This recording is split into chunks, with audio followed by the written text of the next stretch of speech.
Welcome to Brad Kyle's Brad's Motorworks podcast, where we'll be talking about some things about BMW, some things of cars in general, and some things about car repair.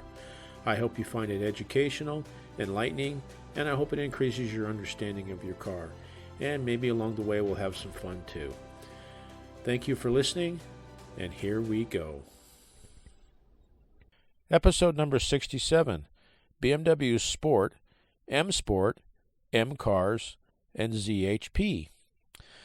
In this one, I'm going to kind of quickly sort of talk about the differences between those cars I just mentioned. Basically, a kind of a division of BMW was called BMW Motorsport, which was first started in 1972, and this was to support their racing program. Okay, so initially when BMW Motorsport first started up, it was kind of like an internal company, so to speak, within BMW AG, and it was strictly to support their racing program. Okay, and then as time went by, they decided, well, we're going to start taking some of this technology that we're developing for race cars only and maybe introducing it in some of our production cars. In 1993, they changed the name to BMW M. Okay. Currently, BMW M offers modified versions of nearly every model. Okay, not all of them, but almost all of them. Okay, BMW M engines were traditionally large displacement, naturally aspirated, high revving engines, such as the S85 V10 in the E60 M5 and E63 M6, or the S65 V8 in the E90 M3. As early 2000s, BMW regarded forced induction, in other words, supercharging or turbocharging, as a low-tech shortcut to boosting horsepower, stating that this adds weight and complexity while reducing throttle response. However, in the late 2000s, because of international regulations requiring reducing CO2 emissions and lower fuel usage, BMW discontinued further development of naturally aspirated engines. Okay, naturally aspirated meaning that the engine breathes normally. Okay, in other words, there's no turbocharging, there's no supercharging, there's nothing that is pushing additional air into the engine. Okay, that would be a naturally aspirated engine. A non-naturally aspirated would be anything that is either supercharged or turbocharged. Okay. Differences in the M models. Okay. There's what's called a sport package, which is not truly an M item, so to speak. But I thought I'd throw this in there anyway. The sport package varies between models, but typically has a sports suspension. In other words, it's a lower ride height. The springs are set up where they're a little bit harsher of a ride. The shocks are valved differently. There's typically what's called a sports steering wheel, which is going to be different from the stock one. The steering wheel, the steering wheel and gear shift maybe have an M logo on them. Typically the seats, especially, just basically the front seats, are going to be fully adjustable, what would be called sports seats. They're sort of going to be patterned after what's called Recaro seats, where the side and hip bolsters kind of stick out more to help hold you in the seat. Okay, it's probably going to have like sport wheels and maybe various body trim parts that may or may not have the M logo on them. Okay, so definitely not a M car. Okay.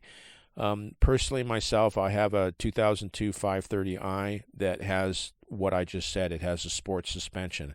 So there are some different little body parts and things that have the M badge on them. It does have the sports suspension, so on and so forth. Okay, I bought the car used, so that's just the way it came. Then there's what's called M Sport, which is the same as the above, but it's a more sporty suspension upgrade. Typically, the M badging on it is either there's more of it and or it's larger. You're going to have actual sports aerodynamic body parts. Okay, so things like maybe there's going to be a front spoiler that's maybe more aggressive. It may have like a trunk lid spoiler. It may have side valance pieces that the regular car or even the sport package car does not have. Okay, those are going to be some things that's going to different from a sport package versus an M Sport. A true M car, okay, such as an M2, M3, M5, M6, excuse me. Those are going to be the same things I just mentioned, but it also is going to have a purpose-developed engine. Okay, the engine itself is designed by the Motorsport division, okay, or BMW M division. It's going to be definitely different from the stock engine. Now, that could be everything from, hey, we take out a piece of paper and we start from the ground up, and it's a completely different engine, block, cylinder heads, the whole shebang, okay, camshafts, crankshaft, rods, pistons, everything. It could be where it's the Motorsport engine where maybe they use possibly the factory block, and they go from there. So each one of those engines, like I say, it could have some similarities to the quote-unquote factory stock non-M engine, okay?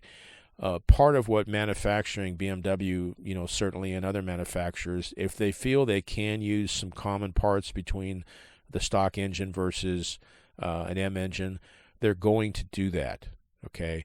Having said that, that's only going to be a situation where they feel confident enough through testing and design and everything to where they realize, yes, this stock part will make it through an M car type situation, okay? If it doesn't, then they're going to modify it and potentially even use a completely different design part. But that's something they figure out in design and manufacturing and testing and all that. So, anyway, those are the differences as far as on the true M car. Besides everything being more aggressive, okay, it's designed more from where basically BMW M took everything they learned in a race car and they essentially made a everyday use drivable street car out of it, okay? It's definitely going to have a harder suspension. It's going to, I'm exaggerating here, but you run over a leaf and you're going to feel it, okay? That car is much more stuck to the road. It's not going to be as comfortable to drive, okay? You're going to feel everything because it's race car inspired, okay? So the true M cars, someone that has one of those, hopefully they are definitely a driving enthusiast. They enjoy having fun with the car. Everything that has an M badge on it is, I'm not being sarcastic here or trying to be funny, but basically anything that has the M badge on it is probably twice the price as a similar part of the car that doesn't have an M badge, okay? And certainly there are parts on M cars that are only common to an M car. And because true M cars are relatively low production, those parts are going to be pretty gosh darn expensive. Okay, so again, that's part of what you want to factor in if you're contemplating buying an M car, or you could be having one for the first time, and maybe you're 6 months to a year into owning it and driving it. I hope you enjoy it because it's going to be expensive to maintain it.